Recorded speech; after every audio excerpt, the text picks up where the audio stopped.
A lot of people ask me, how did you come up with the idea for ShuGizmo? Well, it's really a very interesting story.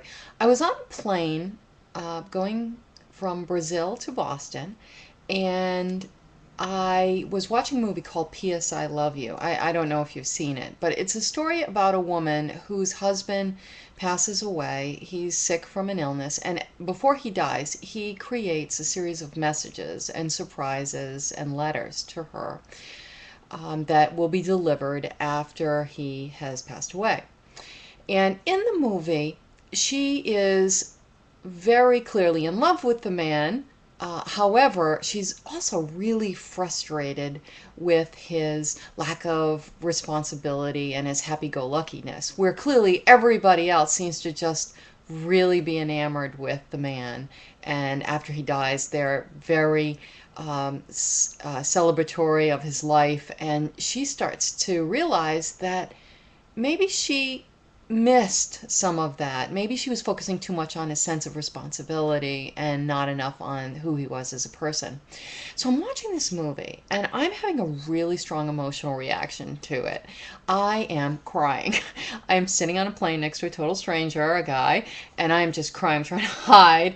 And I'm realizing that this movie is really touching me. This movie is really about me because my husband passed away, and I often felt that he was sometimes not focusing on the right things and maybe a little bit irresponsible. And I was not focusing on what was really important about him, which was the essence of who he was, the happy-go-luckiness of him, and the person that everybody really was so attracted to and really, really loved. What a great guy he was.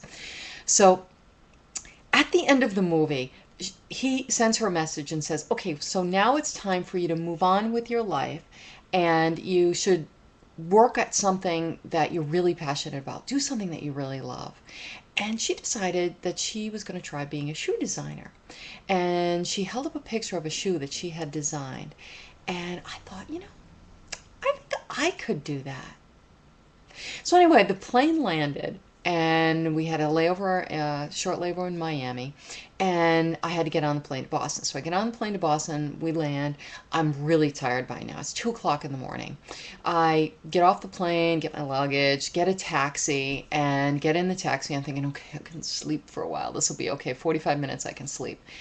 Well, this taxi driver was the most chatty person I think I have ever met. Certainly at night. And he proceeded to talk, talk, talk. And it wasn't just talking. I mean, this guy was driving down the highway, 65 miles an hour, and he was gesticulating, not driving, but gesticulating to me while looking at me in the back seat. Clearly not putting his hands on the steering wheel when they belong. So he's going on, and I realize I'm not going to be able to sleep. So I just start listening to him, and he's talking. And he says, so, it's almost Mother's Day. I'm going to go see my mother. Are you going to go see your mother? Of course, I'm not in a very good mood to say, no, I'm not going to see my mother. She died when I was 9. Okay, that's really sad. I'm so sorry that happened to you. And of course, I'm cranky, and I say, well, that's not the worst of it, because my husband was killed in 2000, so he left me with 2 kids to raise. And the man says, oh, that's just awful. And he thinks about it for a little bit. And then he says, from this point forward, you will be blessed. God has tested you enough, and now you will be blessed. You'll see. And I'm thinking, okay, thank you. That would be really nice. So we pull up to the house, and he opens up the trunk, and in the trunk is my suitcase. And he said, boy, that's one really big suitcase. And I said, yeah, well, I like to use only one instead of 2. It's just easier. And he said, my wife brings 2 suitcases.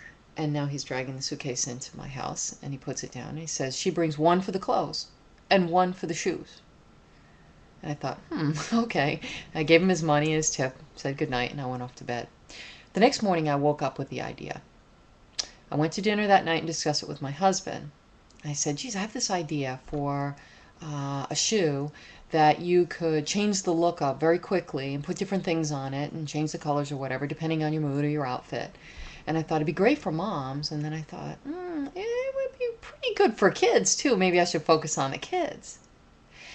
And my husband and I talked, and I said, what would we name this company? And he said, well, it's really practical. Why don't we call it Practical Souls?